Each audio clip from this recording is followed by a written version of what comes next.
Hi, my name is Martin Gubrud. I'm better known as Forester Marty. I wanted to be in forestry. I told my parents when I was 7 years old that I was going to be a forester, and I attribute that a lot to my grandfather, because ever since I was very young, my grandfather had me going up to the mountain cabin in the San Bernardino Mountains near Forest Falls, which is the only falls in Southern California that have never gone dry, because it's fed by Dollar Lake as well as two live springs. I started really liking forestry because I actually was working on getting my Eagle Scout merit badge, and with the Downey Troop 832, and I'd been spending so much time in the summers going up to the mountains all the time with my grandfather that both him and my father got me interested in scouting, and so I decided to go on and work, towards getting an Eagle merit badge in scouting. Right around the 10th grade or so, I started looking into colleges for going to in forestry, and at that time in the early 60s, there was really only two in California, and that was Humboldt State College and University of Berkeley. Well, I researched both of those colleges as well as college in Oregon and Montana and Washington. And at that time, Humboldt State had a very good reputation for putting out a quality field forester, and that's what I wanted to be. I wanted to work out in the woods. And Berkeley, most of the people who went to Berkeley actually ended up in the teaching profession, or they ended up in the scientific profession of forestry. And those weren't my interests. I really just wanted to be a field forester. You went to a lecture, and then you had anywhere from a 2 to a 4 hour lab. And sometimes we even had Saturday labs. And you were constantly learning your forestry, both in the room, in the instruction room, as well as out in the field. Okay, and rather than Berkeley and several other colleges back east, where you'd go to college for 2 years and then you'd have a whole summer program where they tried to teach you all this stuff you do out in the forest. And to me, that just seemed like a really big disconnect. And so that's one of the strong reasons why I went to Humboldt, was because you could do a combination of both field work and classroom work at the same time. For a school, Humboldt was growing like crazy because of what was happening in California. I call it the environmental movement. All of a sudden, everybody wanted to be associated with the environment, and so Humboldt State, when my very first year at Humboldt State, there were only 1,400 kids at the whole school, and it was a school that taught all environmental fields: forestry, wildlife management, range management, fisheries. So there was only about one other college actually on the West Coast that taught as many different categories as Humboldt did. And that was another big reason why I went to the Humboldt, because I ended up getting both a forestry and wildlife management. I got a forestry degree and a wildlife management minor my first 5 years at Humboldt. And that was so fantastic, because the forestry staff had us take wildlife classes, range classes, fisheries. We were able to take a lot of classes that you would never have been able to take at Berkeley or even at quite a few other colleges. And driving the buses really worked out for me, because I would drive the kids that were in oceanography, and the professors would say, "Hey, Marty, park the bus and now hop on, and now you're my crewman." And so while they're learning what I'm teaching them in oceanography, you can be helping me with all the crew work and everything. So I got to go on. I got to gain a tremendous amount of experience just because being a bus driver as well as going to, taking my regular forestry classes. I was at Humboldt State College for 5 years. They call it Humboldt State University now.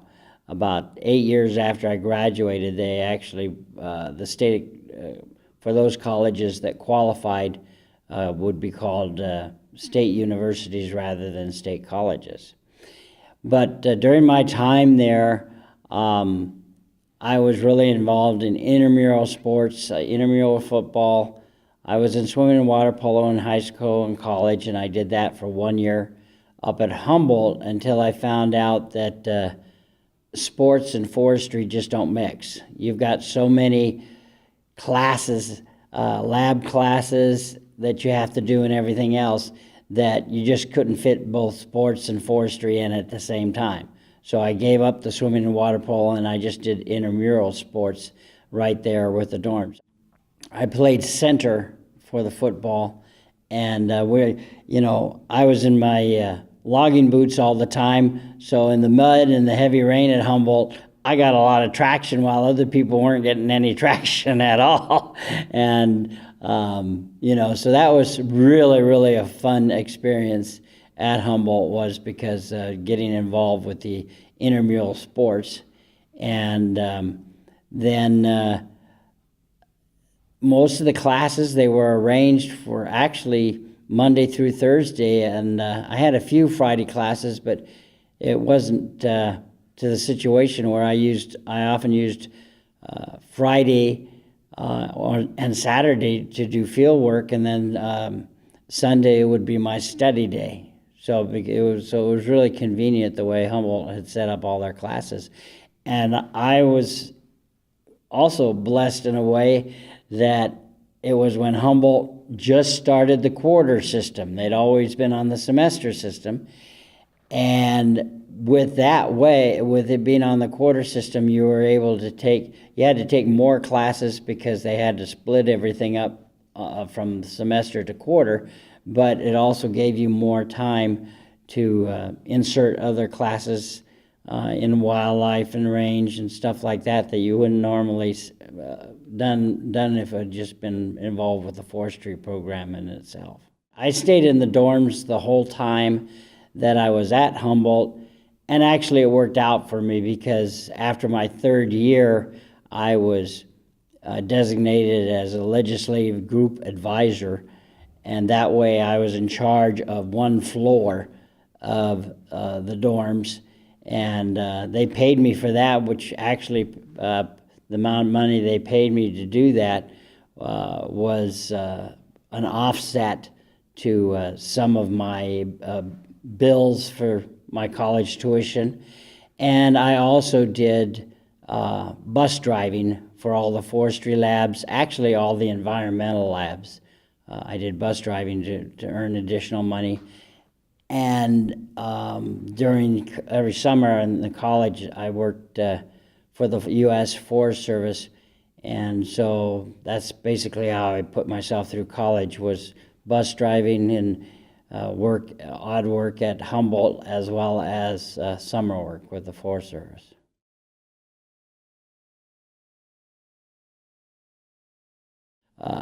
Dr. Rudolph Becking, as well as Dr. Thornburg.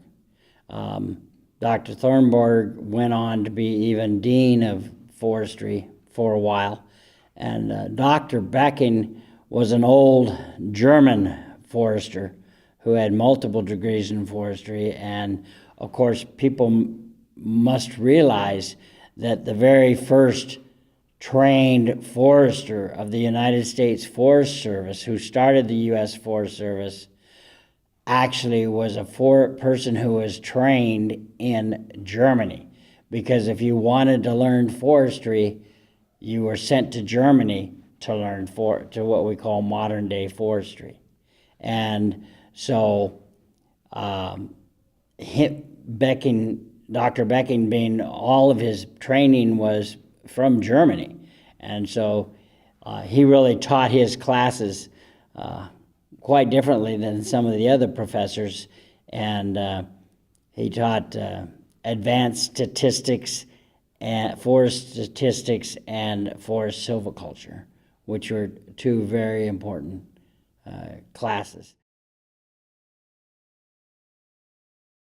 You're going to have more math than you know what to do with, and you're going to have more science than you know what to do with.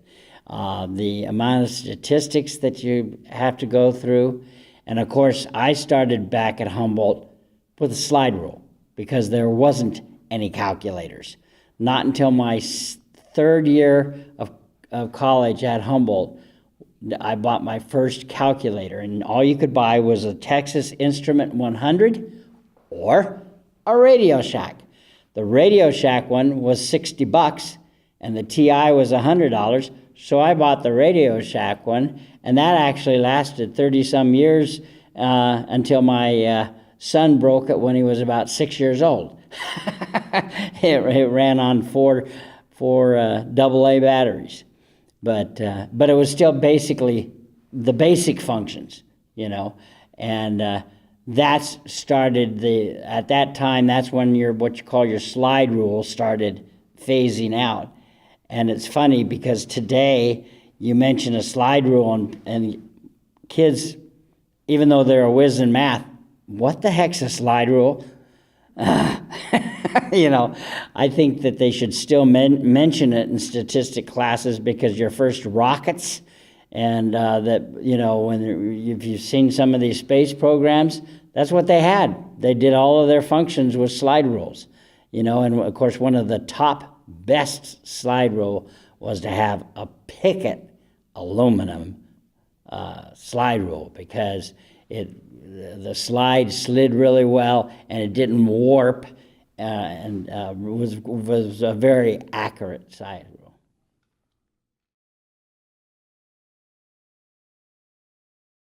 I had been working, like I said, with Forest Service, and I've had the really good, fortunate luck to run into a GS9 forester who is working for the Wairika district.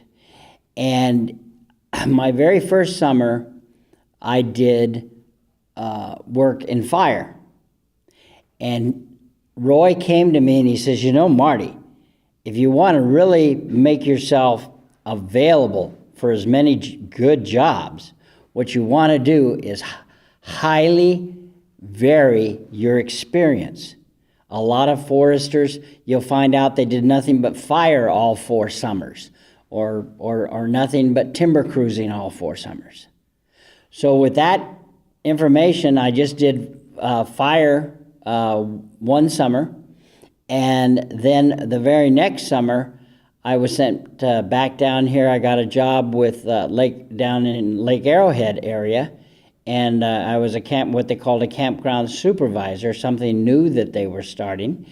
And I did that for 2 summers, where I lived in Dogwood Campground in a trailer that they provided, and I would collect all the fees for the camping, and I was in charge of that campground and the programs that were given on Saturday nights, and then also all of the Rim of the World picnic sites that they had, and then North Shore Campground. And I did that for 2 summers. Then I did a summer as a timber cruiser.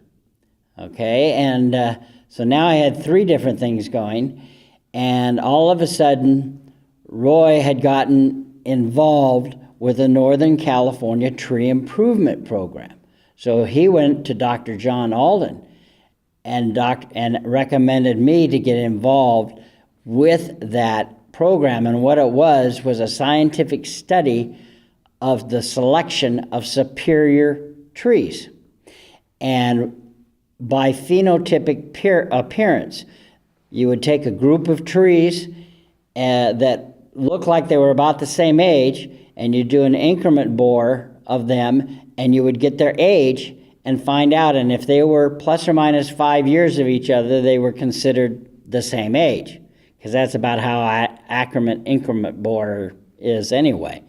So then what they would do is, for example, we found one tree. I found it on the Mendocino National Forest. Tree 100 was a Douglas fir. And I noticed it was 20 feet taller and 4 inches bigger in diameter than the other 5 significant trees around it, but yet it was only 4 years older. And I'm going, wait a minute, this is really something here. So I took out all the information on it, the height and everything, and I took that back to Dr. Alden, and he says, boy, Marty, you're right.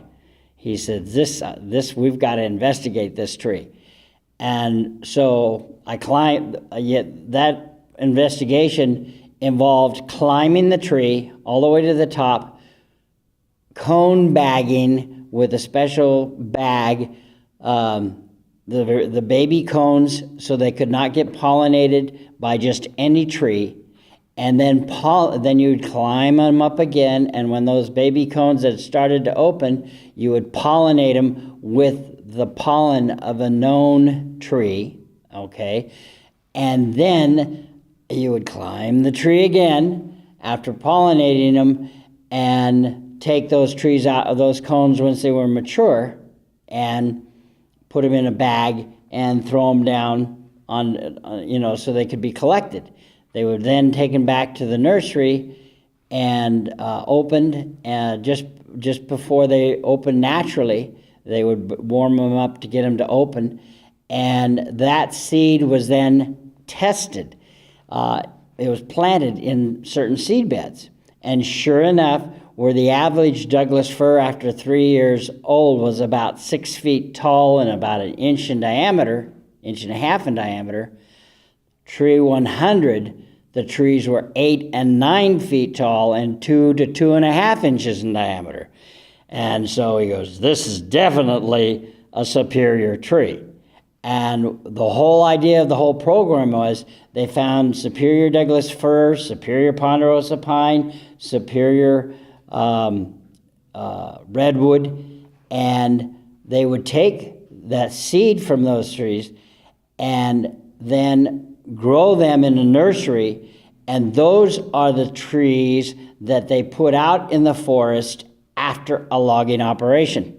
The whole idea was to shorten the rotation age, and it worked. Douglas fir, to get a good Douglas fir, used to take somewhere between 60, 70 years. They shortened that up to somewhere between 30 and 40 years. They now had a loggable tree. Redwood, coastal redwood would normally take 100 years to produce a great second growth tree. They reduced that time to between 65 and 75 years. And ponderosa pine, they reduced all the way down to 30 years. This was significant because now all of a sudden, a forester, he would cut down an acre of forest, and in his career, even if he had a 40-year career, that acre may not be able to be logged anymore. Where now by doing this, setting this up program, they were able to log a lot quicker, and the trees were superior to begin with. They were straighter trees, they were larger diameter trees, and so it produced a way above average second growth tree. That is where I went to work immediately upon graduation. I went to work for Dr. John Alden.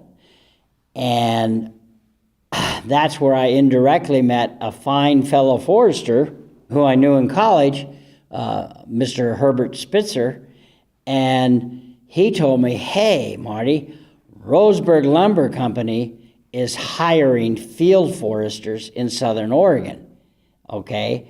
And man, they're paying about $300 more a month than you're getting from the Forest Service. And I go, wow, maybe I should go call them up and do an interview. Well, sure enough, I did, and they hired me. And so I did field forestry work for Roseburg Lumber Company, one of the largest lumber companies, for about a year and a half. But I didn't really like their point of view on the forest. They were like any company that I kind of suspected. They were more interested in putting out a good product quickly, okay, and then moving on and just continuing to do that. I did get a lot of field experience as well as mill experience, because they sent me to the mills, and I worked in one of their mills for about 6 months. And I actually did grading of lumber in the mills. So that was fantastic experience. But I just told them, the Forest Service said that they would gladly take me back, okay? And I just made an excuse, living excuse and things like that, that this just wasn't quite working out for me. And so I went back to the Forest Service. And he says, I had really made friends with my supervisor, and he says, well, Marty, I'll give you a really good recommendation letter, and then maybe that will help you, progress further with the Forest Service.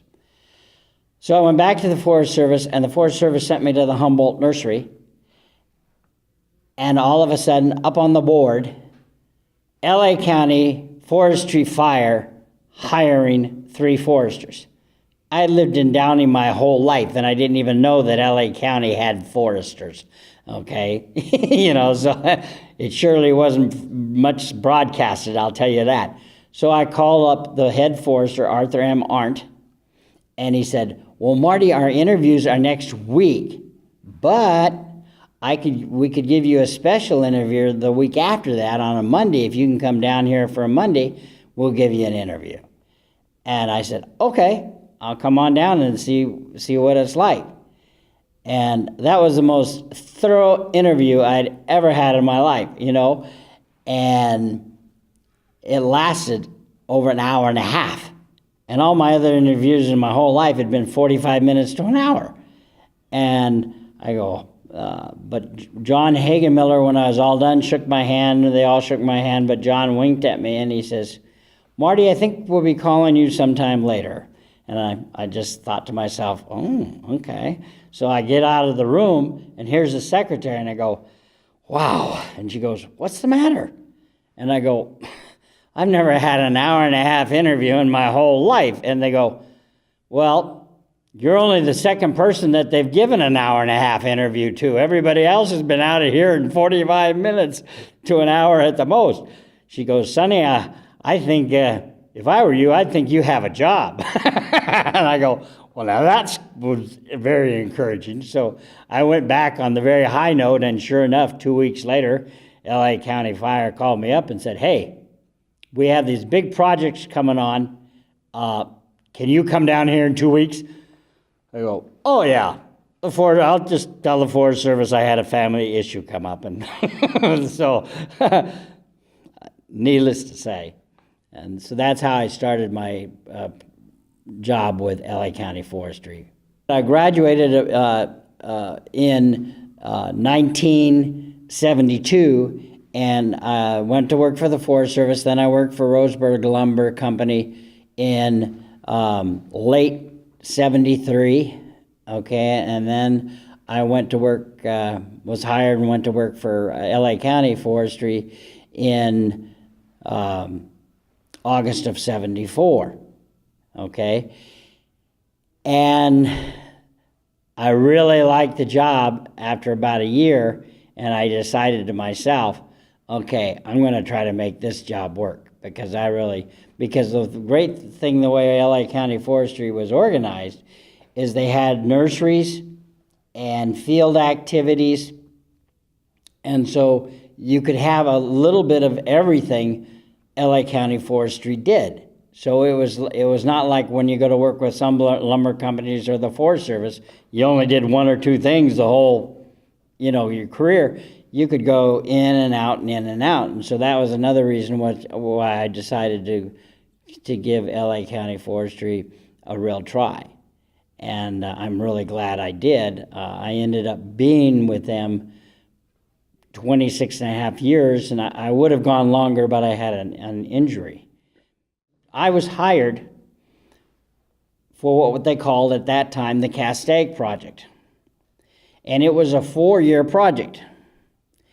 And Arthur Arndt, who was the head forester, and John Hagemiller, who was the assistant for it, they both sat me down and they says, now, Marty, this is a 4-year project, and we want you to plant 4 different areas around Castaic Lake and get anywhere from 65 to 85% survival after 3 years.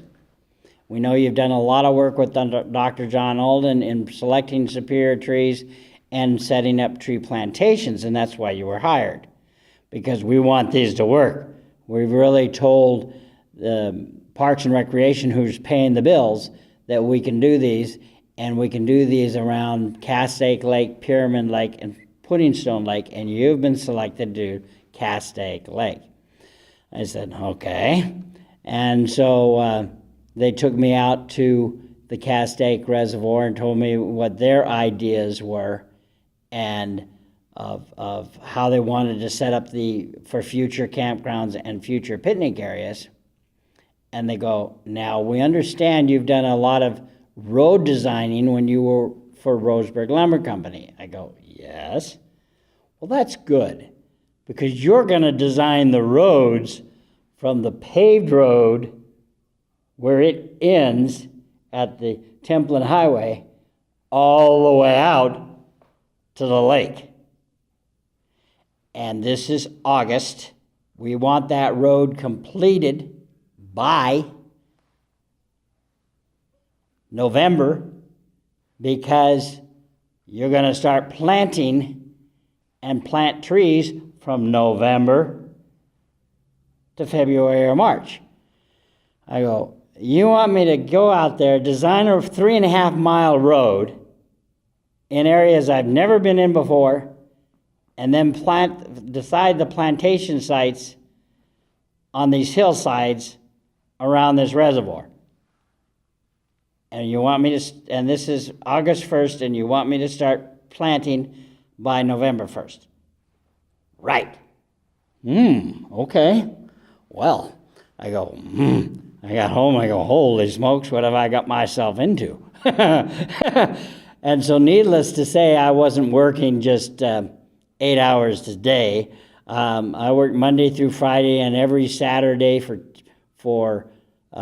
pretty close to 9 straight months in order to get that done and on time. And those roads were actually initially called Marty's Motorway. And because I had designed them and everything else, and I had them connected to Forest Service roads, okay? The Forest Service ended up liking the roads so well after the project was done that they went ahead and took them over and just named them this road, 6N13, and maintained them from that time on, which was fine to me, and those roads are still there today. So the Lord was pretty good to me. I was able to design roads that have lasted 40 years. But so this was all so interesting, new experience for me to be put in the responsibility of designing the roads. We want to get to this ridge, that area over here by the lake, and then laying out the plantations, working with the CAD operator to set up the boundaries and of the plantations, and then going out with 2 forestry assistants and putting flagging on stakes of where we're going to plant the trees. Okay, Marty, we want you to plant 80 trees to the acre. We hope that after 3 years, you'll have at least 40 of those 80 alive. Well, nature was with me and everything else, and I did, that particular area is a high clay content soil, So I knew I had to amend it right away. So I amended it with redwood chips and also sphagnum moss and everything to make it more friable, because high clay soil, once it gets hard, I mean, it's going to be like driving the roots of the tree is going to go through concrete. So yeah, I had to have something that as the tree grew, it would be able to get through, that soil. And so each tree was planted in a 1 foot diameter, which was the size of the drill, a one that was on the back of the cat, a 1 foot diameter hole 3 foot deep. And then I would backfill 2 feet with this planting mix and then plant the tree. That way the roots of the tree would go right down, straight down for 2 feet. And since your tree that we were planting were mainly pine trees and some firs, which have tap-rooting trees, this was a good way for, to get that good taproot down there along with the spider roots. And as a result, both I was extremely pleased, as well as my supervisor, Joe Ferrara, because we got 75 to 85% survival out of these trees after just 2 years. And he goes, boy, when they start making these campgrounds, they're going to actually have to cut some trees down because we got more trees than we expected. Fortunately for me, the weather was with me. We had good rain years in the 70s, as we all know. It's not like the drought years we've had in Southern California the last 5 years. It was actually good rain. And as a result, the project was a tremendous success, and we had an overall average. We planted over 87,000 trees in those 4-year project and had an 81.5% survival rate.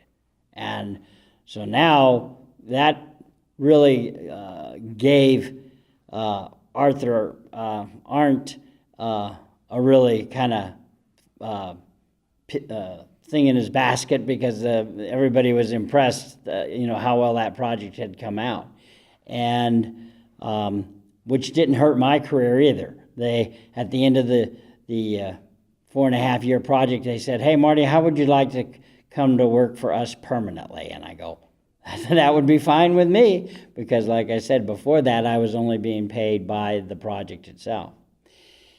And then now that started my basically 22 more years with LA County. And the one thing I liked about working with LA County Forestry so much was that you could move around so much. In fact, management wanted you to move around every 2 or 3 years, so they would give you multiple experiences.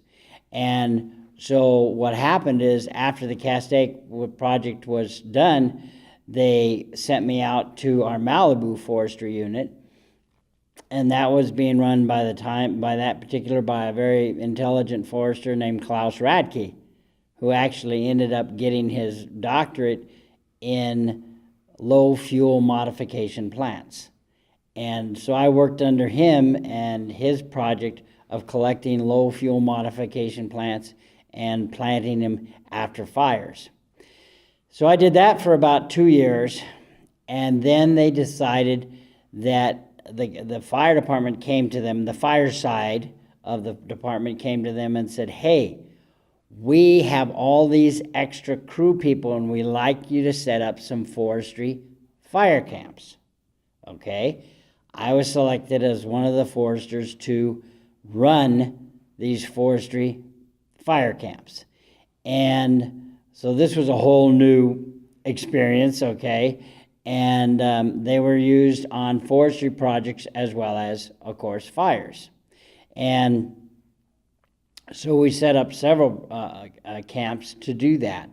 And I was involved with that for about 3 years doing that. And then it was called the NYC program, and then it ran out of funding, and so we got out of doing that particular thing in the forestry section. and I was sent to Henninger Flats, which was actually our oldest and very first nursery, okay? And what it was the United States Forest Service had taken over the property from Mr. Henninger, who had founded the property in the late 1800s, and they set up from 1902 to 1908 as a high or a mid elevation nursery for plant. And so what they did is they brought in all these varieties of trees from Europe, Aleppo pine, Afghanistan pine, and the whole idea was to see if they could grow these trees in the nursery, because they're very fast-growing trees, and then plant them along highways and freeways and get them to grow up to be fast-growing, nice trees, okay, for an erosion resource. We took over the Henninger Flats nursery in 1913, and we took it over as a mid-elevation nursery and formed what we called 8 seed beds, okay, because we didn't have any other nurseries at that time, and it was set up to grow basically bare root tree stock, okay? And since it was a mid-elevation nursery, that means we could actually plant or grow some of your higher elevation trees that also came down to lower elevation, being ponderosa pine, sugar pine, as well as these Mediterranean pines, which were low elevation pines to begin with, as well as some California shore pines, like Monterey pine, knobcone pine, Canary Island pine. These were all fast-growing, low-elevation trees that would be perfect for erosion control, okay? And that's what we were doing for LA County again, because they wanted fast-growing erosion trees. And that's why if you drive along the freeways now, I can tell you the species of those trees as we're driving by, because they were using the Aleppo pine, the Coulter pine, the Monterey pine, all of these trees to revegetate the slopes after a freeway was put in, because pine trees have tap roots as opposed to your hardwoods, which have crown roots, and the tap roots would stabilize the soil much quicker than just the crown rooting trees, okay? And that's why even today you'll see a combination of taprooting trees as well as a broadleaf crown rooting trees, so you can really stabilize the slope that much much quicker. And this was all originally started by Theodore Lukens, who was an excellent forester. The whole idea of getting these Mediterranean trees and bringing them over in the 20s and 30s, okay, to see if they could be utilized in LA County. Because a lot of people don't really know it, but LA County, or Southern California, basically from San Luis Obispo south, is considered a true Mediterranean climate, okay? And so he got the idea that, hey, I wonder if those Mediterranean trees would also grow over here in LA County. Well, a lot of people didn't realize that LA County, before it became a city, was nothing more than agricultural farms, both tree farms as well as regular farming. The soil in LA County is dynamic farming soil because of the mountains and the overwash from the mountains producing excellent agricultural soil. And upon becoming a licensed forester, I was promoted to deputy forester in charge of Henninger Flats. And during that time at Henninger Flats, I was also a past, well, I guess you're always one, Eagle Scout. And as a result of that, I set up, since we have camping at Henninger Flats, as well as a forest nursery at Henninger Flats, they were giving merit badges to scouts for tree planting, for about 4 or 5 different things. First initial hike, because it's 3.5 mile hike to Henninger Flats. And so they could get up to 4 different merit badges at Henninger Flats.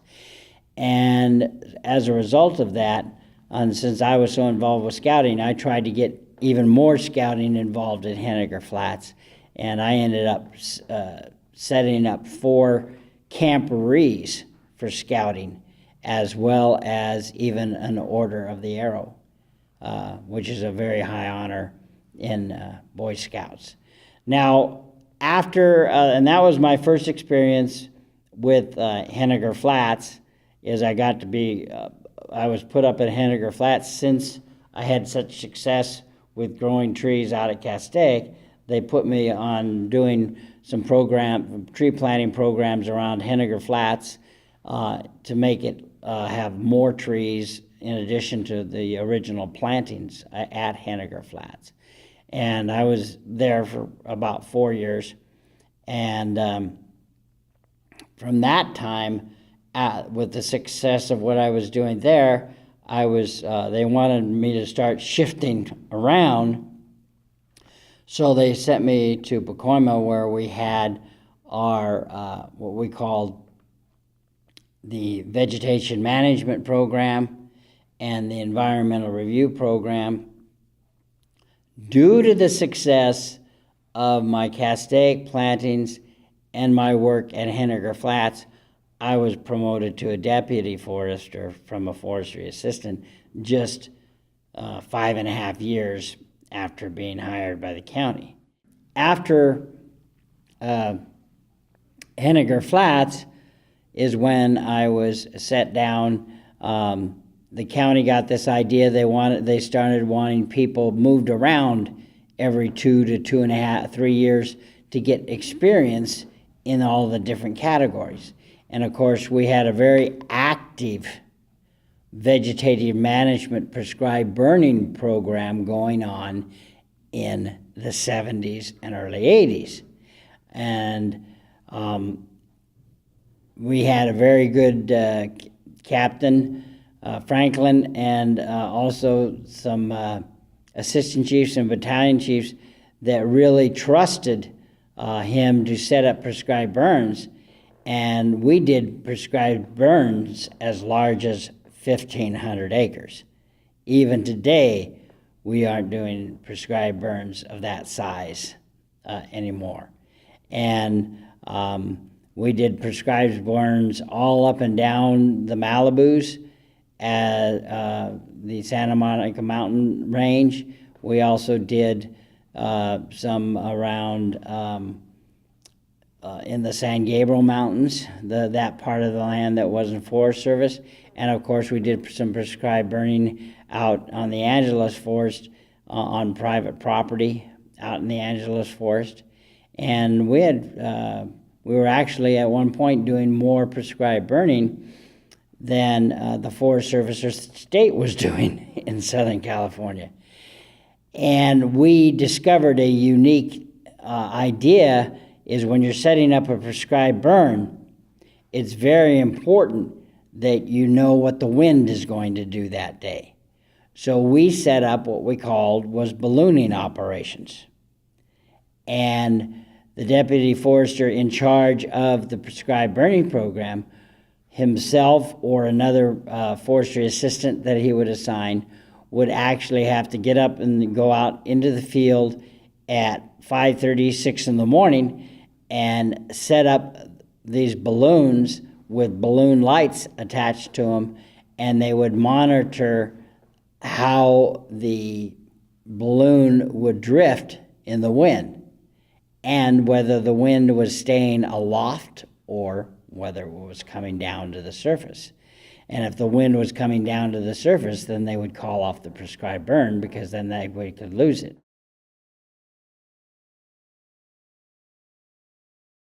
One of our deputy foresters,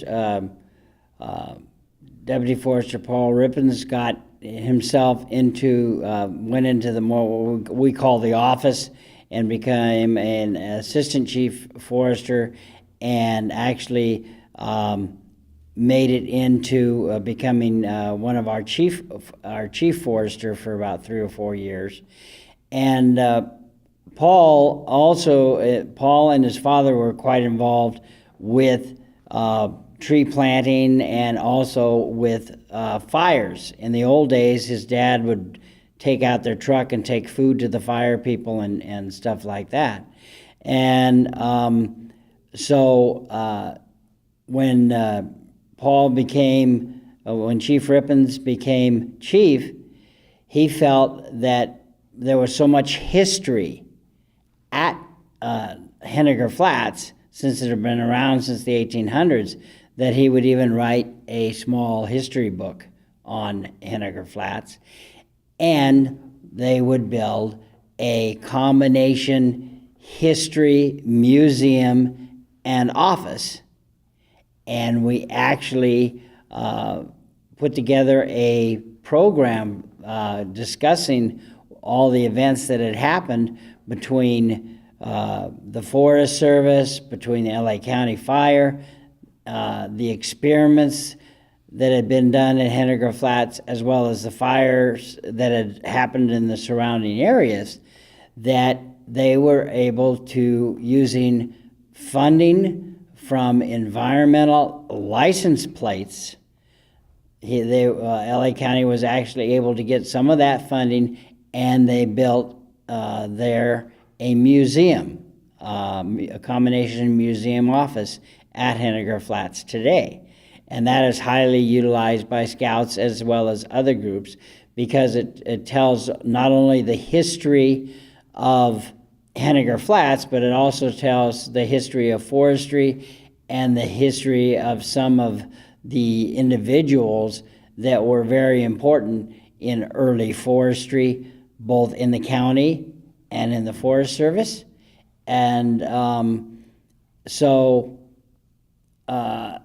over the years, Henninger Flats has really been quite important, because it helped start the county nursery program, and it's still part of that nursery program today, but it also gets the history. We had a severe windstorm at Henninger Flats, where my son just happened to be up there visiting me at the time, and we had winds in excess of 115 to 120 miles an hour.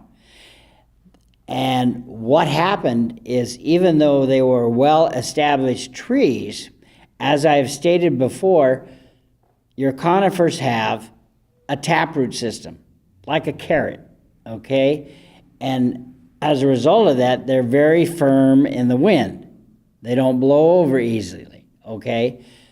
So what happened with Henninger is, when these high winds hit, about 15 to as high as 20 feet off the ground, the crowns of these trees were in a constant wind of 60 to 65 miles an hour, and then all of a sudden they'd get hit by a gust.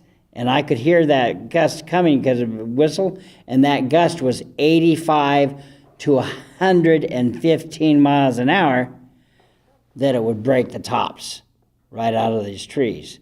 And so, of course, after that was all over, we had to go through and cut all of those trees down.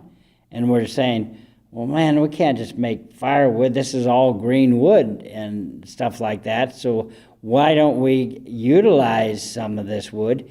And we were able to rent a portable sawmill. And that portable and we were able to make lumber out of all of the wood, out of all of the trees that had broken and been cut down. And that lumber was utilized in the construction projects that were now done around Henninger Flats. And we even had so much of it that we actually were able to export some of the lumber. I set up, and I was in charge of Henninger at the time, and so with this portable mill, we were able to mill 2x4s, 2x6s, 2x8s, and then we dried them. The way the buildings are set up at Nursery, at Humboldt, at the Nursery, is the fact that you have a nursery office area and then a seed collection room where we store our seed, and in between there's an open area for air movement, and so we were able to stack all of the planks where they would get air movement and dry properly, and so the lumber was just like buying the lumber ourselves. We were able to dry out that lumber, and then we would turn around and use that lumber at Henninger Flats for building some building projects.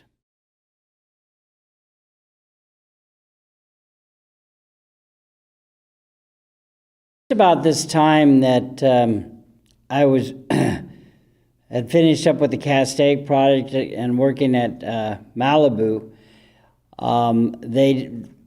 The state of California decided that they now needed to license foresters to because they do such environmental issues with roads as well as lumbering, logging specifically was the driving point behind it, that California decided that they needed to license their foresters.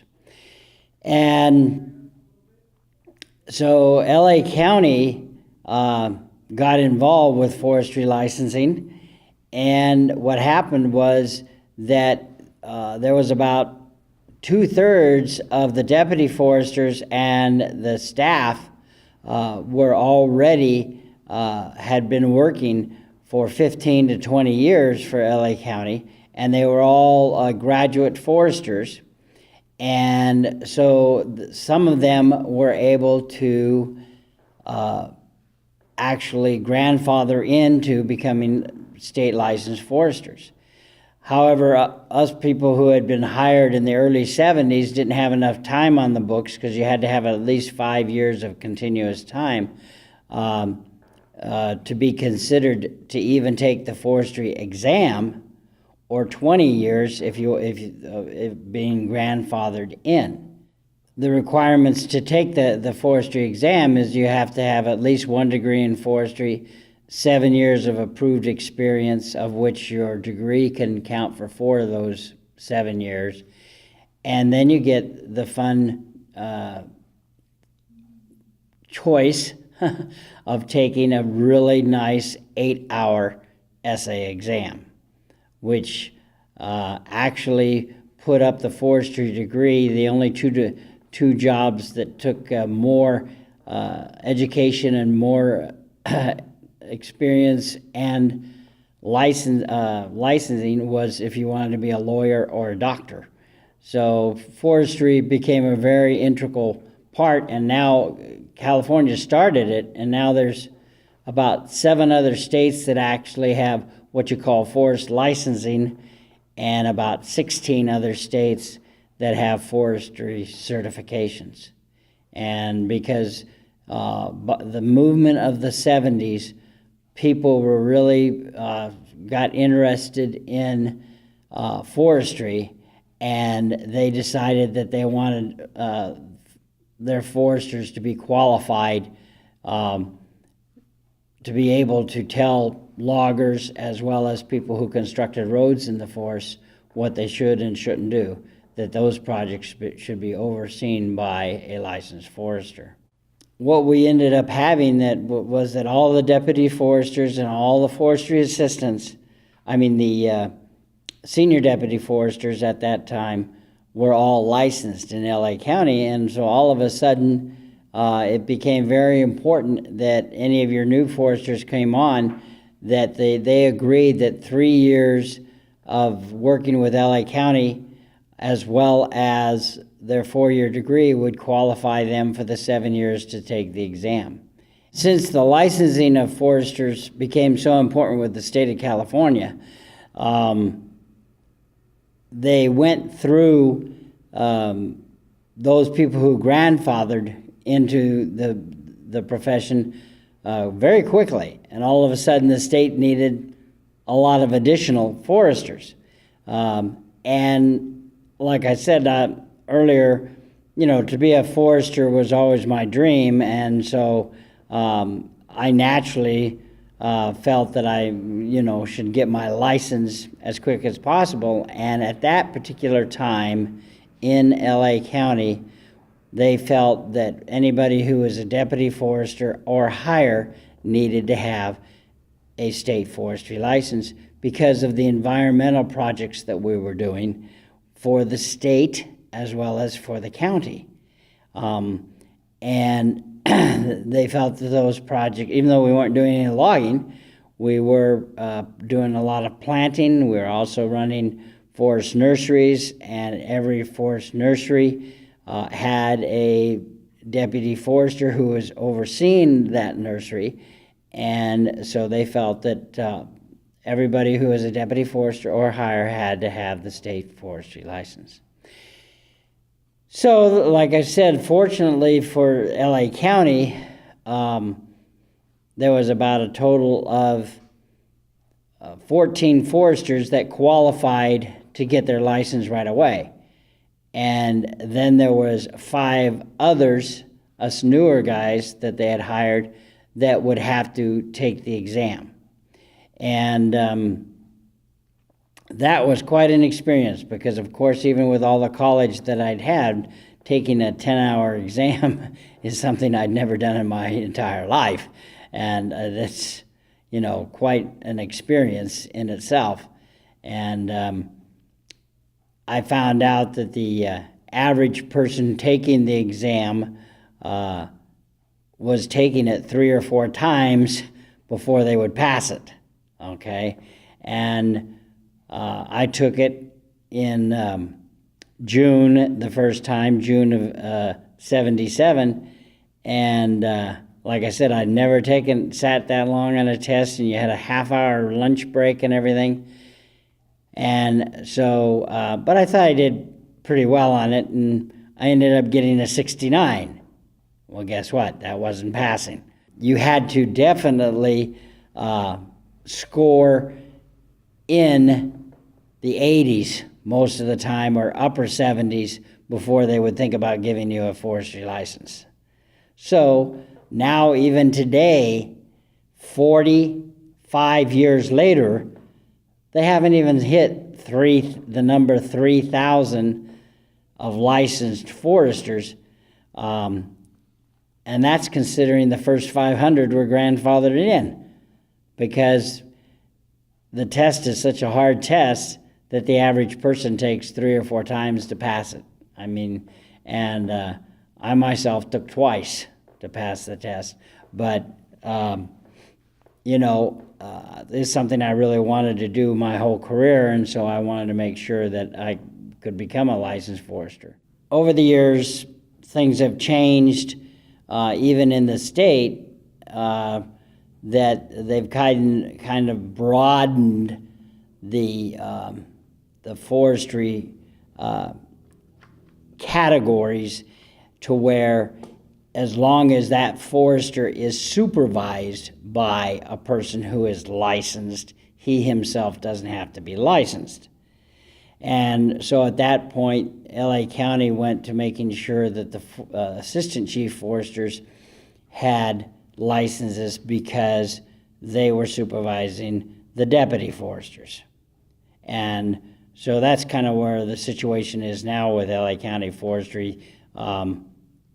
They try to make sure that our assistant chief foresters have forestry licenses at least. Joe Ferrara, when he became chief, and we had these 18 licensed foresters, he kind of really felt that we didn't need the state in LA County because we had our own forestry section with licensed foresters. And so he and I went up to Sacramento and fought for that, and they gave it to us, and that still is the way it is today. we don't have any state foresters doing forestry work in LA County because LA County provides its own foresters. And anything to do with environmental reviews on new and open land is done by the forestry section when the fire department itself overviews a new environmental impact or a new declaration.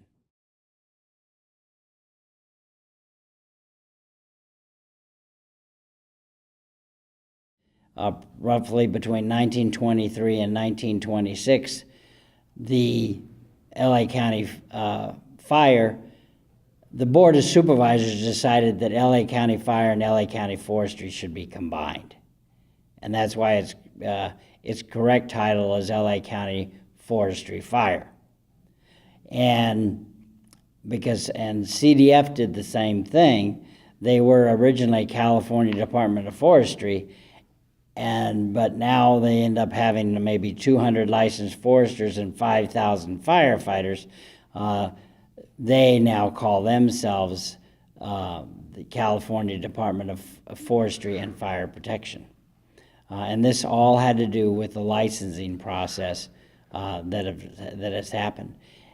And other states started feeling, like I said earlier, that it was so important that 5 other states now have a variety of a forestry license, and 16 other states have what we call forestry registration. They want you to have at least a degree in forestry and so many years of experience before you start messing with the land, because since the late 70s, not only in this state, but throughout the whole nation, as we are today, the environment is very important, and what we do with it is very important. And so when there's any kind of new work being done in a forest, a licensed forester has to be involved in that. It got so important that so many states didn't have a licensing program that the Society of American Foresters in the early 90s set up their own forestry licensing program, and now you can be what they call a certified forester through the Society of American Foresters, and other states would recognize, well, wait a minute, if you're a certified forester by the Society of American Foresters, then as far as we're concerned, you're a forester.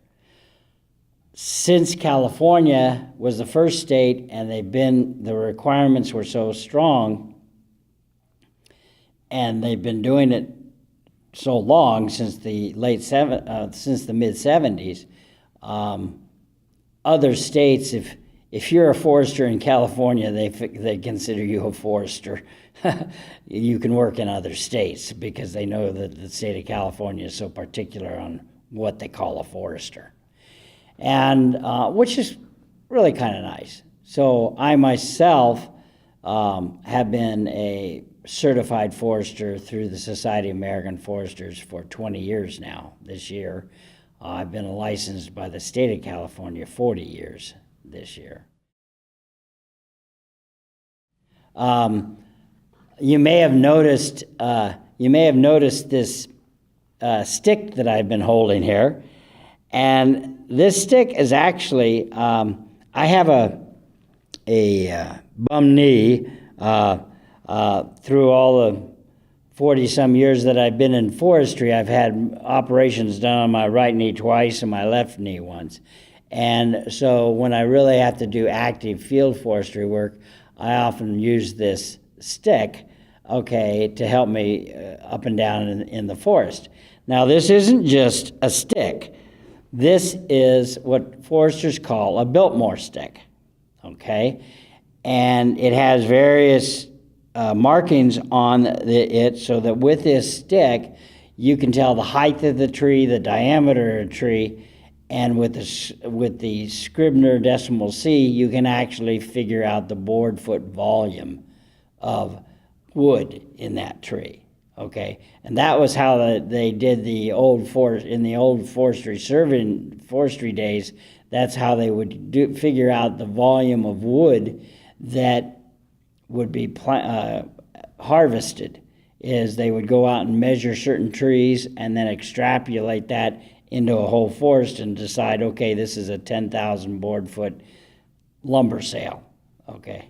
As you notice, it has a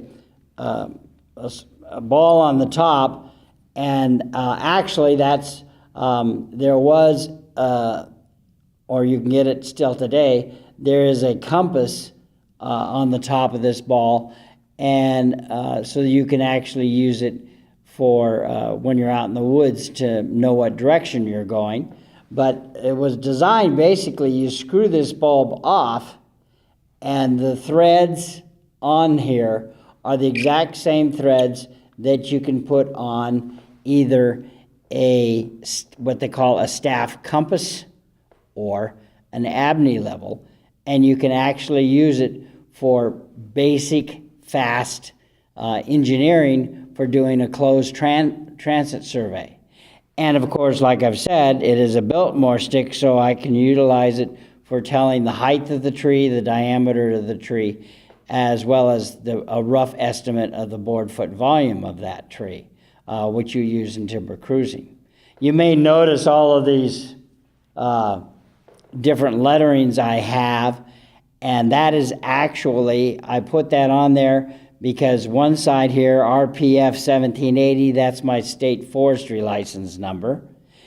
And that above it is the certification, state certification as a state certified or U.S. Forest Service certified forester. Okay. Now on this side is basically is about the time I've spent with LA County Forestry Fire, and you can see it says FNFW because that's what it was, Forestry Fire, and all of these different insignias on here are just kind of little jokings that I've been involved with while I've worked with the county. You can see my Eagle Scout emblem here because I've been involved with scouting while I've been working with the county. And so I utilize this stick. Also, on this side it says CDF because I've worked for CDF on forestry contracts. And finally, the other side is United States Department of Agriculture, U.S. Forest Service, because that's where I started my career, and I've also done projects for the Forest Service when I was working for the county, as well as since I've retired. I've been retired now 16 years, and I try to still get involved with certain projects that require a forester. It's quite unique how the environment has really changed forestry in this state, because when forestry first started here, you could do a logging operation with about a 12 to 16 page form. Today, 40 years later, your typical logging harvest plan is somewhere between 35 and 75 pages.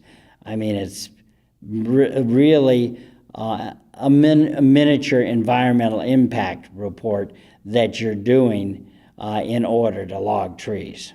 And that's why a forester has to be involved with that project. And the state doesn't require you to do an environmental impact report because of the training and the foresters. If you do a valid forest logging plan that the state approves, then you can log without doing an environmental impact report. But so forestry has tremendously changed since 1972 with the advancement of the computers as well as just the science in general that we know. We may log the trees the same way, but as far as getting to the point of logging is a lot harder than it used to do because of the environmental regulations in the state of California.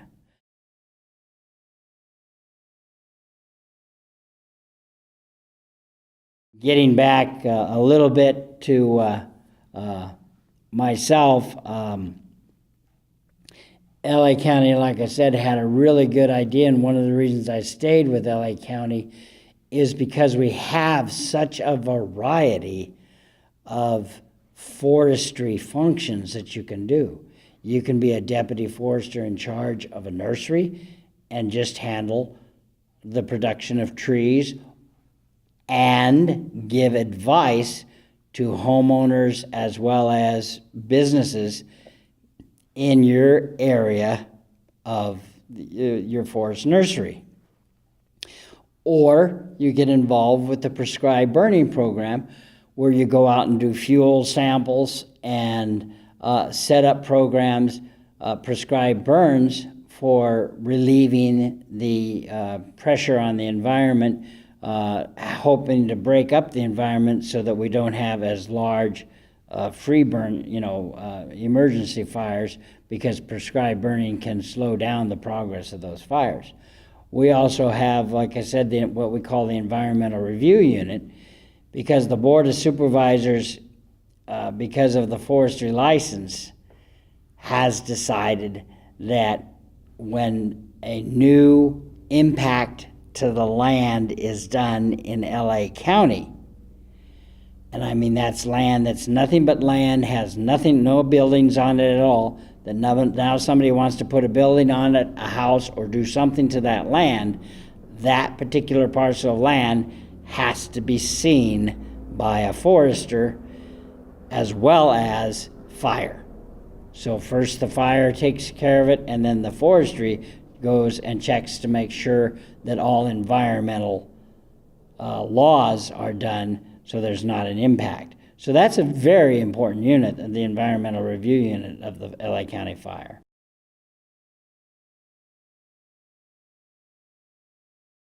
You know, the biggest thing that I've ran against on problems with most people, and we have a very large, also what we call a conservation education section. And the reason is because there's an awful lot of people out there who don't really understand what a forester does, okay? And how he's involved with the environment as well as the utilization of that environment. And so that has led into quite a few conflicts, both statewide as well as countywide. And we're a very unique county since we have such a large and old county forestry section that CDF does not really mess with their rules and regulations in LA County, because LA County Forestry handles it for CDF, okay?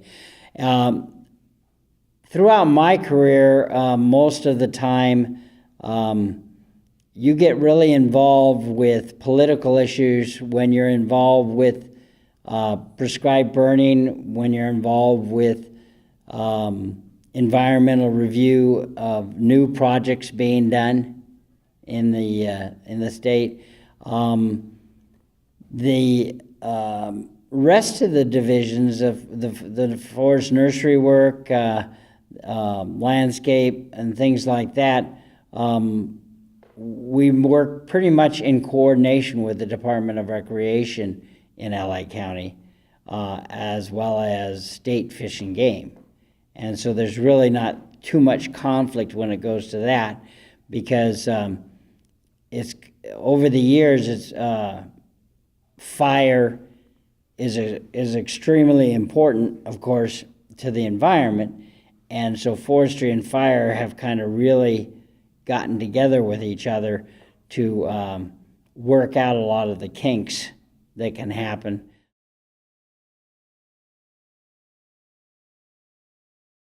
Over the years, I think it was I joined LA County Forestry at the right time, because I joined it in the early 70s when the environmental movement was just really starting. okay? And I've been able to grow up with that movement, and so I've been able to adjust my career specifically to what, is required by the public.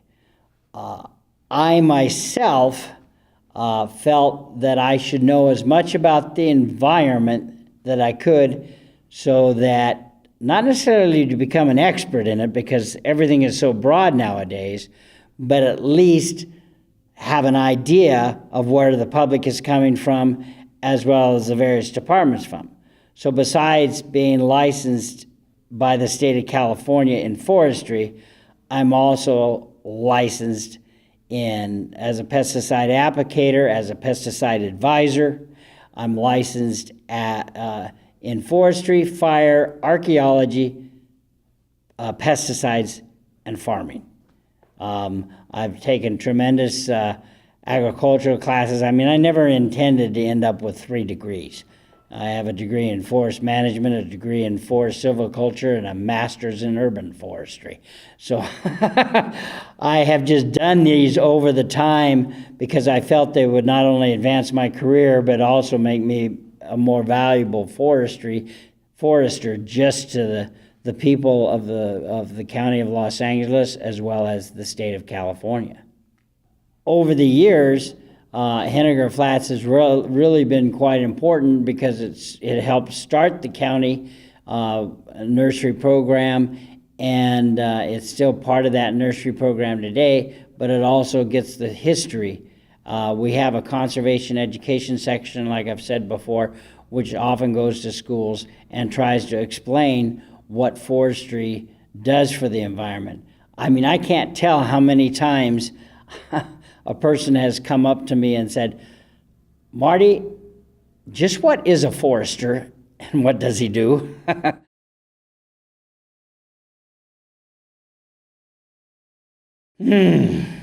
Well, California is a very environmental state, okay? There are more agricultural riches in California than any other state, period.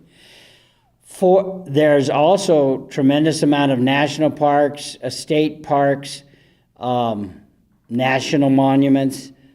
We have significant environmental, in fact, we have the largest national parks in any other state except Alaska. And that's because Alaska is so cotton picking big. But I mean, I really feel that environmental issues and their impact on national parks, state parks, okay, and fire is going to really be an impact, and is why forestry is important. California is a very significant environmental state. I mean, when you think about it, it doesn't take too much knowledge. We have the tallest trees, the oldest trees, the biggest trees, as well as the largest trees on the entire planet. Because of the fabulous agricultural soil throughout the Sierra Mountain Range, we also have the highest variety of trees than any other state as well. It's really been unique that through the years since the early 1900s, how involved LA County Forestry has been involved in both farming as well as forestry. My dad grew up on a farm in North Dakota, and so some of his friends said to him, "Dave, how did Marty think of becoming a forester?" And he goes, "What do you mean? He's just a glorified farmer. His trees just take longer to grow, but they're still a crop. We get cones from them. We make wood from them. It's just a different type of a food, not necessarily a food crop. It's a resource crop." And so, but my son's still a farmer, but he's also a forester. And so that was a tie-in. So my father really liked the idea that I'd gone so heavily into forestry.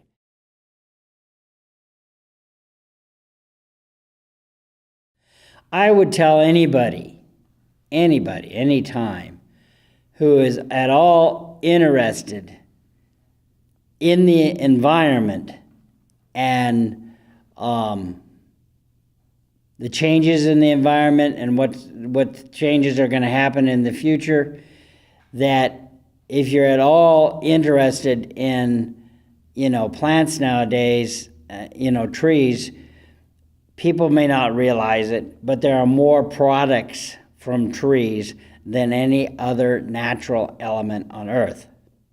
Okay? And just the study of trees is so different, and there's so many aspects of forestry now, I just have to give it with a grain of salt or a word of warning. You should be, you don't have to be, you should be better than average in math, and you should like the sciences if you want to be a forester, because you're getting way more than you want of both of those to get a forestry degree. But as far as that, the subject has changed so much and is so interesting nowadays. I mean, literally, when I went, I figured you either worked for a governmental organization or a lumber company. Now that's not true. I mean, there's cities that hire a forester to just take care of all of their natural land, their park lands, and things like that. Now, there's other cities that you'll hear that the arborist will take care of those kind of situations too. But in California, it goes forester, consulting certified arborist, and just certified arborist. Because a forester, in this state, you have to be a forester if you want to mess with open forested land. You cannot be just an arborist, okay? So if you want to mess with the environment, you want to be able to walk outside and really have positive impacts on the environment, then I think forestry is something you want to consider. If you want to work with animals and things like that, wildlife management. If you want to, work with horses and things like that, range management, which has to do with cattle and horses and so forth.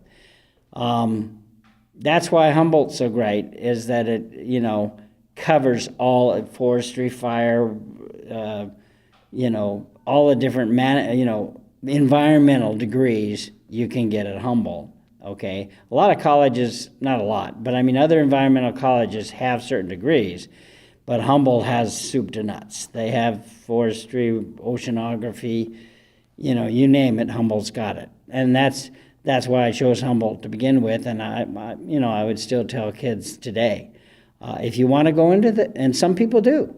Some of my best friends are Dr. Thornburg, Dr. Pillsbury, they wanted to teach or be scientists. If you want to teach or be a scientist, go to Berkeley. If you want to have fun with the environment and actually be out there in the woods, go to Humboldt or Reedley or San Luis Obispo. If a person is interested in forestry or forest management today,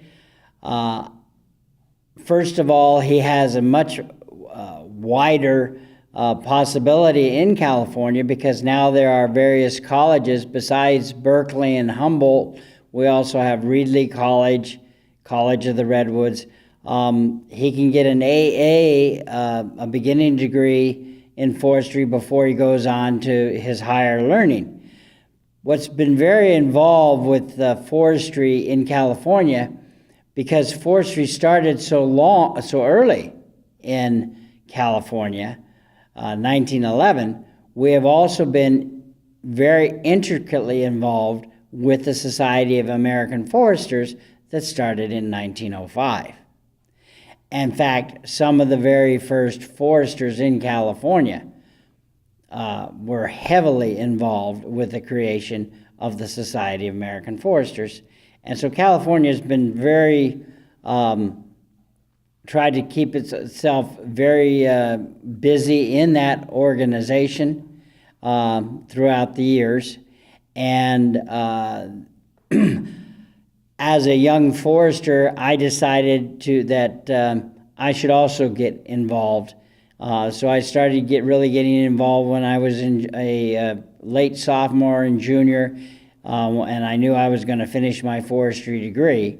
That may sound funny to you, but the problem is that of the 425 students that attempted to start in forestry the exact same quarter that I did, 5 years later, only 47 of those actually became a forester. It's a tremendous drop rate between people who think they're going to be a forester and actually even finish getting a degree in forestry. The Society of American Foresters helps young foresters. They even give you a break on your yearly dues for the first 5 years and help you find jobs and help you work in the beginning of your career. I myself decided to get more and more involved with the society and actually do various different jobs for Society of American Foresters, and eventually I was even graced with becoming a chair of the Society of American Foresters for the Southern California section. My advice for somebody who's really considering going into forestry, and I'd like to say that I've been very fortunate because I've had 3 young men when I was working with the conservation education section, the outreach section of LA County Fire, to go to high schools and colleges and tell them about what a career of forestry involves. I've actually had 3 people come back to me when they're in their young 20s and say, "Did you remember me, Mr. Gubrud? You gave a lecture at my school, and because of that lecture, I've become a forester." And that has made me feel extremely good, of course. And what I would say to a young person in forestry is that it does take, and I'm not just saying about me, it does take a desire or dedication to really want to be a forester, because there's a tremendous amount of math involved, and just because of the nature of the degree, you have to even take more significant environmental classes or science classes than you would with all your other degrees.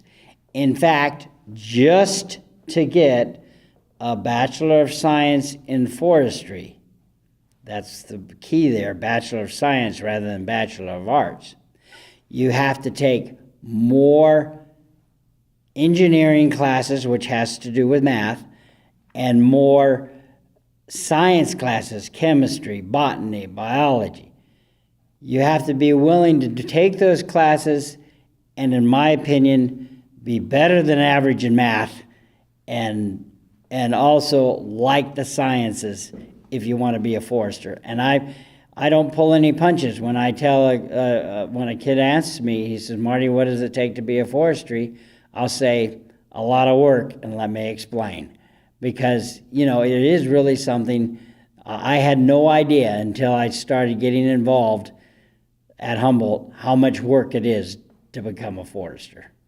I would recommend forestry to any young person who asks me about it if they feel themselves, they're outdoor, they like to be outdoors, they like to really be close to nature, but I have a warning. I realize it's only my opinion. I don't say you have to. You should be better than average in math, and you should like the sciences, because you're going to get more than any other degree besides a medical degree. period. And, so I mean, I'm going to say take it with a grain of salt. It's all the time I get people who make the mistake, and what they're talking about is being a park ranger, not a forester. Two different animals entirely. You can get a degree in recreation and work for Sequoia National Park. I mean, it's totally different issue, Well, there's many good points. For one, today there are many different facets that you can get involved with. You can get involved with forestry fire. You can get involved with forestry science. You can get involved in forestry wildlife, forestry fisheries, forestry watershed management. All of these things, when I first started at Humboldt, there were 2 degrees: forestry science, forestry management. There's now 5 different degrees that you can get in forestry or have a forestry influence: forestry watershed management, forestry recreation, forestry fire, forestry science. So it depends on what you want to go into, because like a lot of your major professions, they have specialized and expanded over the years.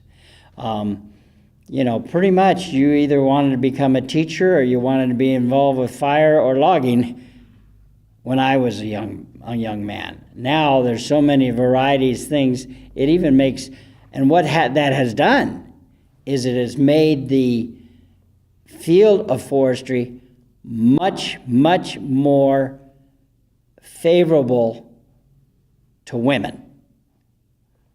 When I went to Humboldt, and I'm not ancient, when I went to Humboldt in the mid-60s, there had been only two women who had gotten a degree in forestry from Humboldt.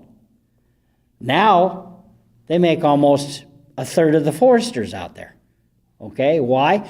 Because forestry has really changed with the times and became a lot of environmentally oriented. It's not just logging. It's not just fire. There's lots of, and this is what I say to, people. I go, your first year or two with forestry, you're going to know whether or not you're a person who can handle forestry, because between your normal education that you need when you go to college, your math and sciences and stuff like that, you can begin taking the forestry classes and everything that can tell you right away whether or not you're cut out to be a forester. But I'm one of those kind of guys, and I was raised that way by my father. I don't pull any punches. It's a hard degree, period. Okay? You have to want to be a forester to be one. There's no halfway in between. You're either a forester or you're not. That's what I would say to any student out there who's considering it.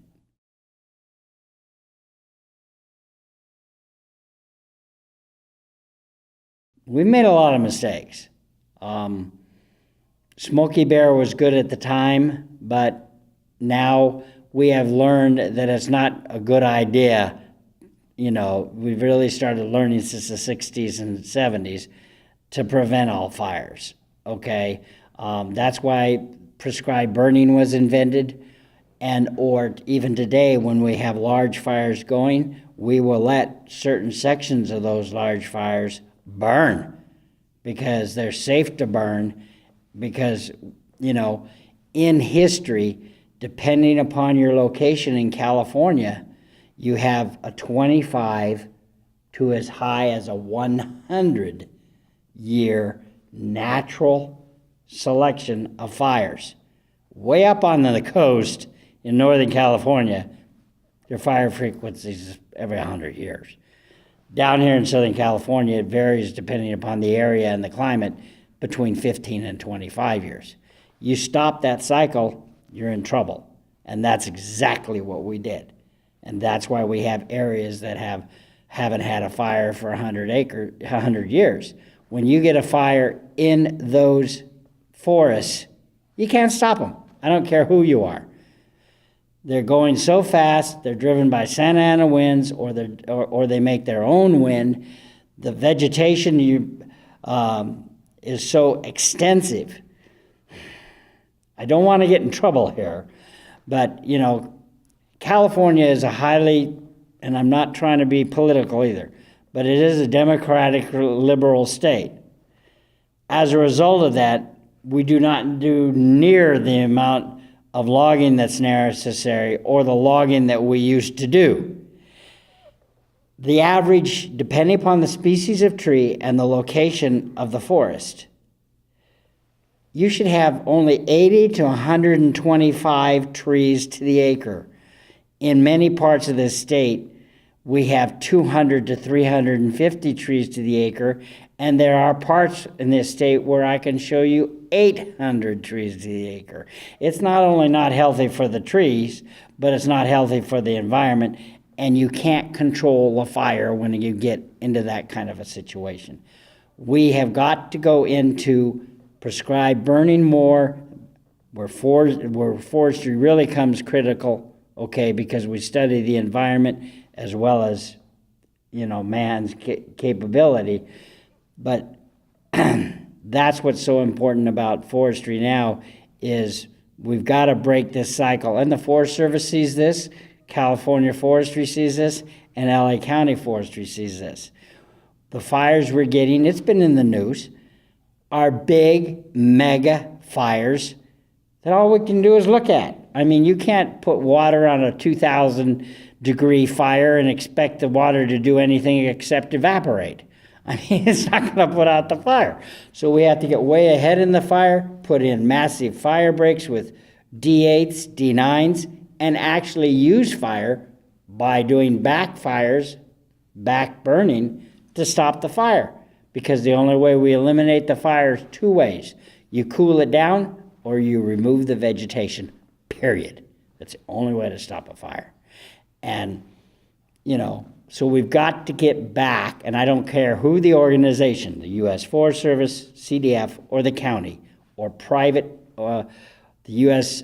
Department of Recreation, Natural Resources and so forth that, has our national parks and national forests, national monuments and so forth.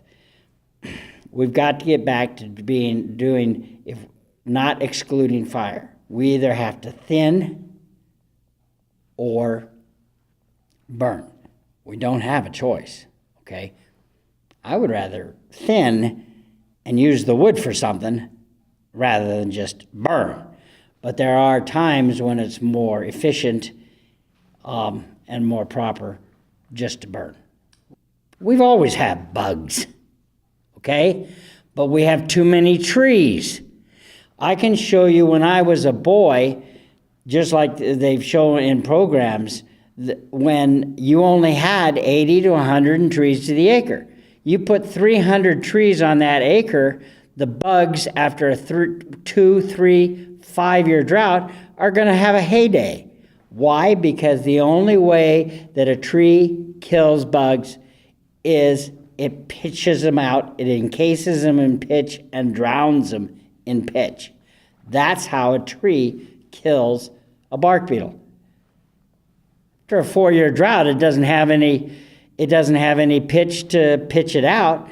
Plus, not only happens, I know this one beautiful tree in Lake Arrowhead that was 8 foot in diameter and 175 foot tall ponderosa pine, one of the most beautiful ponderosa pine I've ever seen, easily in the neighborhood of 400 to 600 years old, was killed because it was attacked by insects successfully 5 times in the same year. And that's when 2004, 2005, we actually started in 2001, we had a significant drought. The insects came in and took over. And we had some gorgeous trees, beautiful trees, throughout all of Southern California that we lost from insects. We've got to start, since we have the capability, we have to start managing our forest. Otherwise, nature, through fire or insects, will take it from us. period.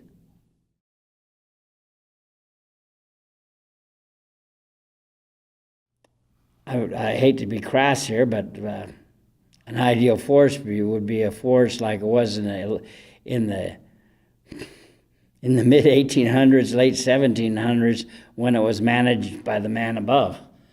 For the simple reason, and what I mean by that, okay, is it was managed. It was managed by fire because of our homes, because of our property, because of what we own.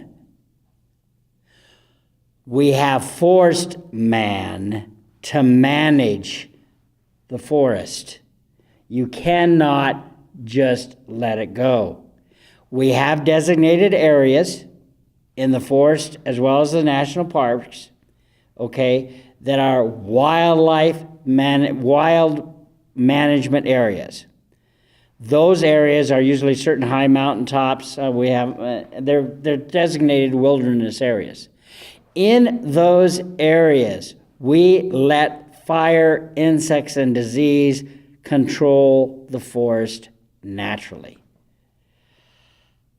There's no problem with that. The only problem is they're only small certain areas. There was a prime example of that in Yellowstone National Park. But the fires got so tremendous, so much damaging was happening, that a very knowledgeable president, Reagan, said, okay, we got to put this mess out. And he allowed the D-8s and the helicopters to go into wilderness areas and put the fire out because too much devastation was happening, okay? Because wilderness, but see, today we have the legislation. If a fire starts in a wilderness area, and you can keep it in that wilderness area, you do not put it out. You just let it burn. And if it starts in a wilderness area and goes into area, let's say B, we'll call them A, B, C, D. As long as that area B we can maintain it in there, we won't put out the fire either. We'll just let it go. Where we stop them is if they're in area D or C, and they're going to go to B or A, we try to put them out before they destroy those wilderness areas, okay? And that helps us put up our fires, and we know what we're getting into as far as putting out fires nowadays. We're trying, over time, science has developed enough over time that we are able to determine whether we should put this fire out or let it burn. Or maybe a combination of both, okay? So it's not just, we don't just jump in and, okay, that fire's going out, period. You know, we don't, you're talking about millions and millions of dollars nowadays to put out a fire. So you have to decide whether that fire is good for the environment, good for man, and, you know, how much money you want to spend on putting that fire out or just letting it burn.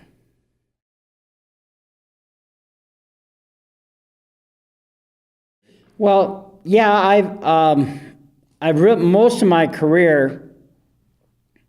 I've been quite involved with Southern Society of American Foresters in Southern California because that's where most of my forestry has been. I've been blessed in the opportunity to where I actually went up the line through secretary, treasurer, and so forth, and actually was elected chair by my fellow foresters for 2 years to be a chair of the southern section of the Society of American Foresters. I myself, now that I'm semi-retired, want to get back into being more involved with the SAF again because I really believe in it, and I'm going to try to be a chair, a person who is a district representative so that I can really understand the intricate working of the SAF. And that may be kind of far-reaching, but I may even be thinking about trying to be chair of SAF nationally. But I'm a believer in SAF because it is a science-based organization, science and education-based organization that also incorporates field experience at the same time. And that's the best way to manage our forest. Knowledge about the forest so that you can apply your experience to that you've experienced out in the forest in order to manage it properly. And I feel that SAF does a fine job of that nationally, statewide, and they even have some international outreach as well. And so that's why I'm thinking of, now that I have the time, I'm thinking of more of trying to step up my operations, more involvement with this IDF. It's a great organization. It was founded by foresters who really believed in forestry and wanted to, keep it going. And it has changed significantly over the years. It's very science-oriented, but it's also very experience-oriented at the exact same time. And that's what you need. That's what any job needs. You talk to a doctor.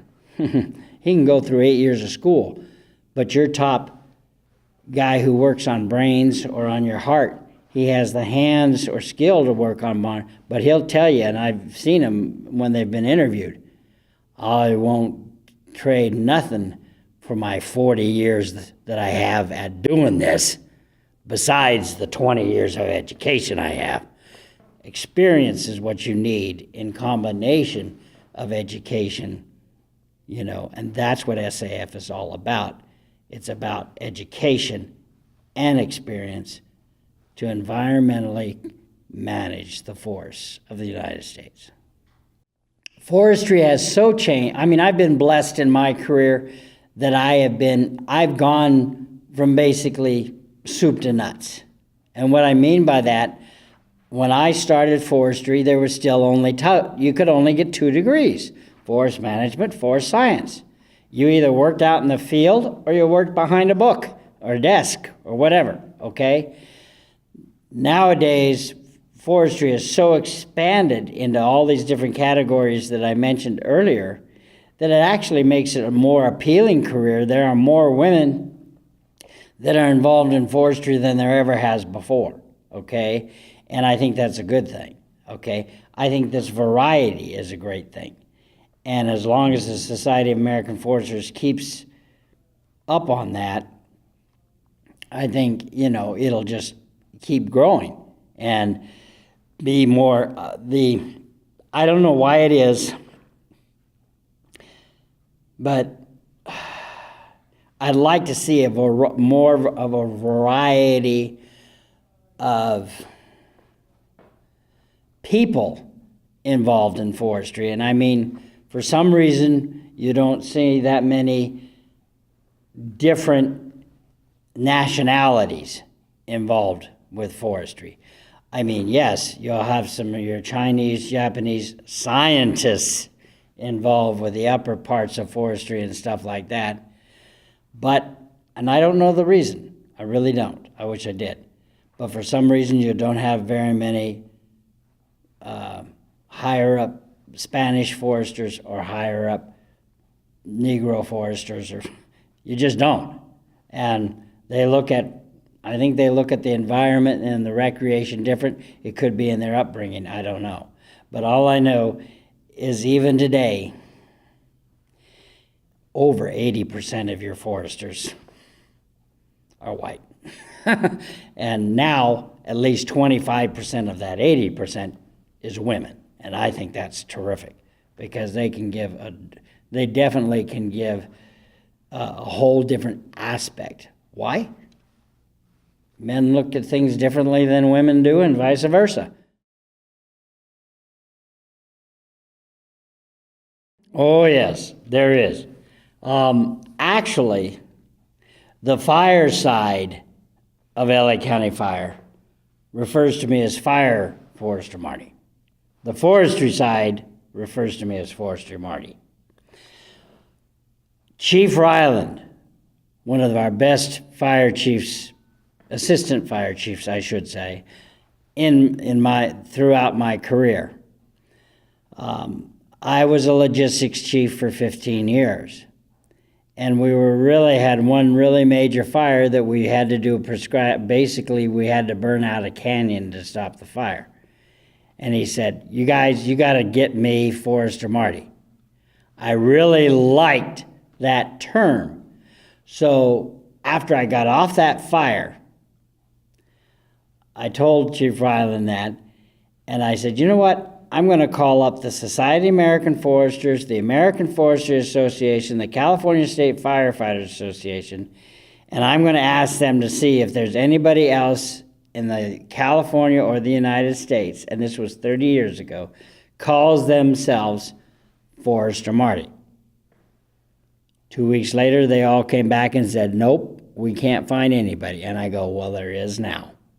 And so basically that's what I've been calling myself for the last 30 years.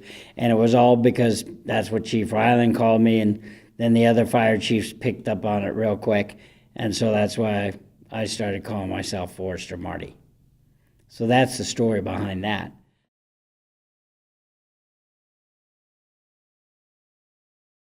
Now the vest you see me wearing here, this is typically from my cruising days, but it is a cruiser's vest. And the reason you wear it is, of course, I have a Abney right here, clinometer.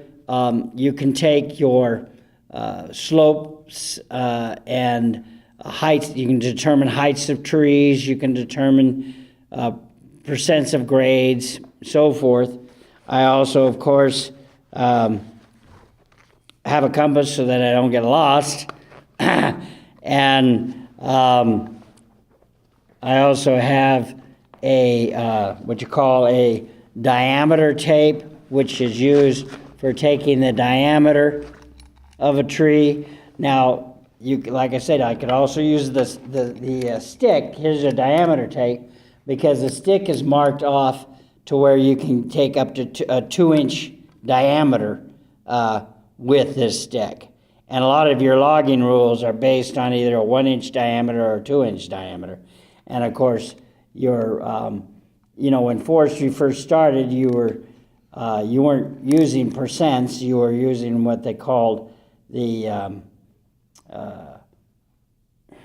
whole different basis of taking the volumes of trees, and it was based on 33 feet, 66 feet, 99 feet.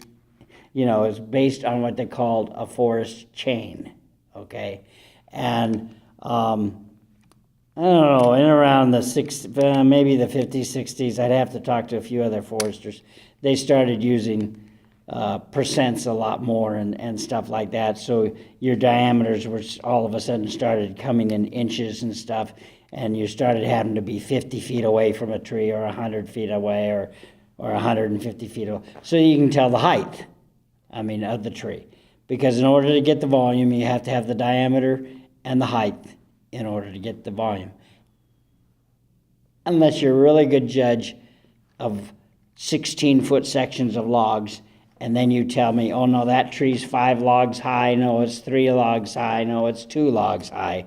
And a log is 16 feet long, and the diameter, it goes by diameter rules and so forth. So, these are all instruments. In the back, I even have an increment bore, and so that I can take the relative age of the tree. And where that's really important is when you go into a forest, it helps tell you about the soils as well as the growth ability of the tree. Because if you see 5 trees and one of those 5 trees is 20 feet taller than the rest of them, or 2 inches, 3 inches in diameter, but you take its increment bore age, wait a minute, it's the same age. Now we consider the same age plus or minus 5 years. Hey, you have a possibility of a superior tree. So your increment bore is not just to tell the age of the tree, it's also designed to tell you how the tree is growing, because you get to see the rings and you analyze the overall growth of that tree. And that's why an increment borer is so happy. You're not just after the age, you're looking at the rings to see how the tree is growing, okay? And, and whether the trees are the same age. And just like people, if the tree is plus or minus 5 years of each other, I consider people plus or minus 5 years, they're in the same, basically, revolution of time. They're the same age. Because maybe we can tell people's age a little bit better, but increment borers or anything like that, depends on how good of a reader you are of the rings, whether or not you're really, that's why you take 3 different borings, so that you can actually tell how old they, get a guess at what the tree is. But all of these are instruments that have been in use for over 150 years, okay?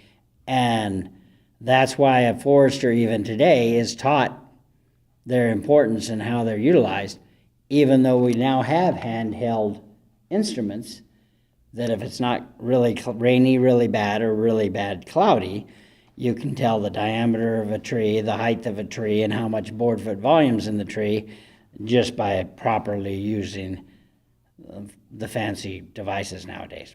All right, well, you may have noticed while I've been discussing forestry here, this stick I've been holding up, and this is actually made after I did this for 2 reasons. My right knee has been operated on twice, and so when I have to really do some extensive walking in the forest on steep slopes, I want to make sure I have this stick with me because it helps me go up and down the slopes.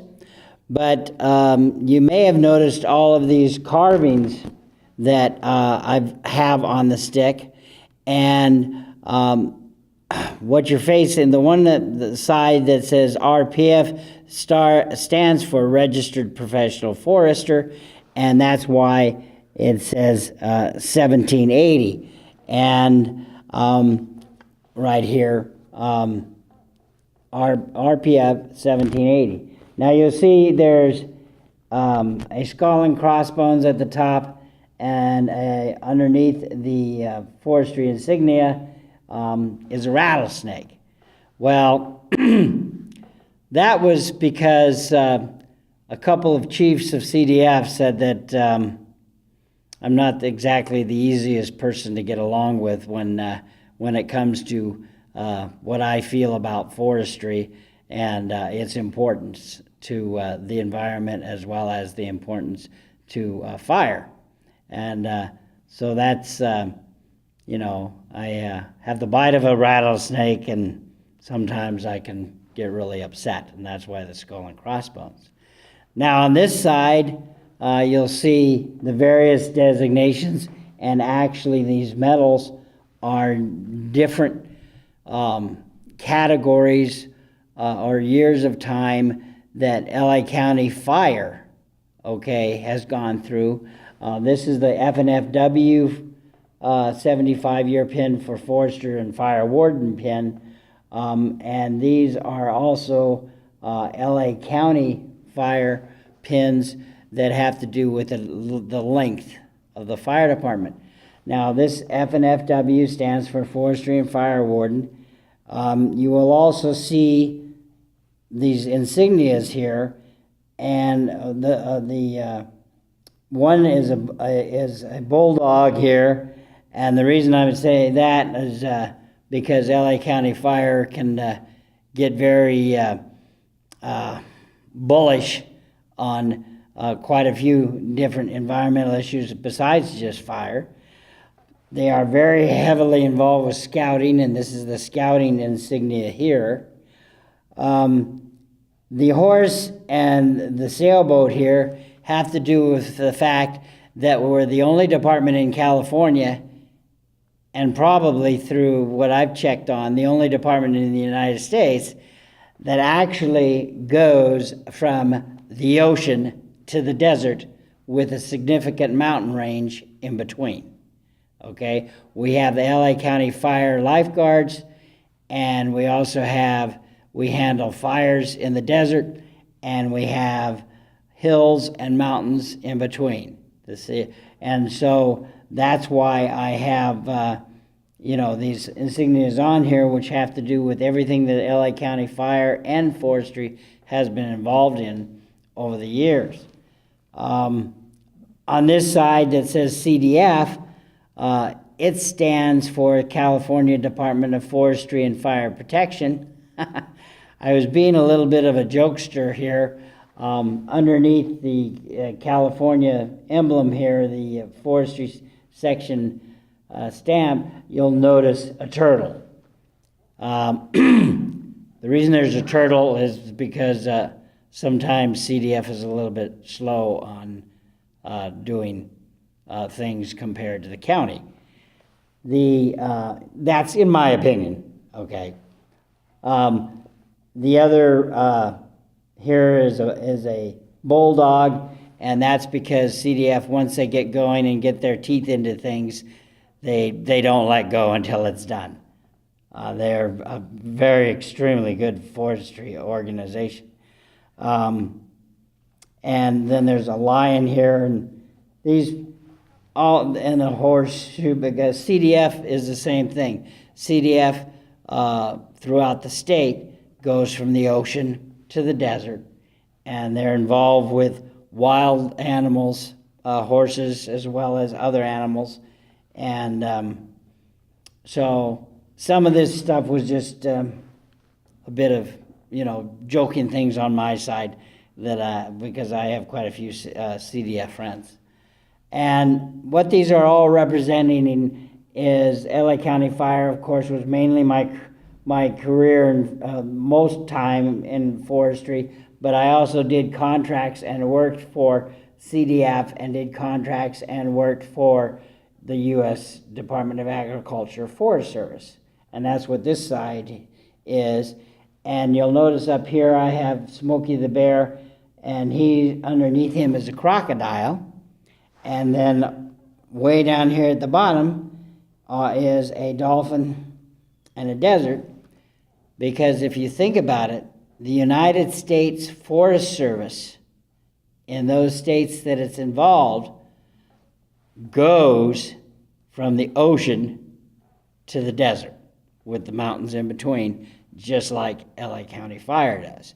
The crocodiles were a bit of a thing with Florida. I've been to Florida a couple times because I have relatives there. There's a lot of crocodiles in Florida, in the southern part of Florida. And of course, California has the dolphins, okay, and porpoises, as well as Florida does, and the snake represent what CDF as well as LA County Fire does in the desert.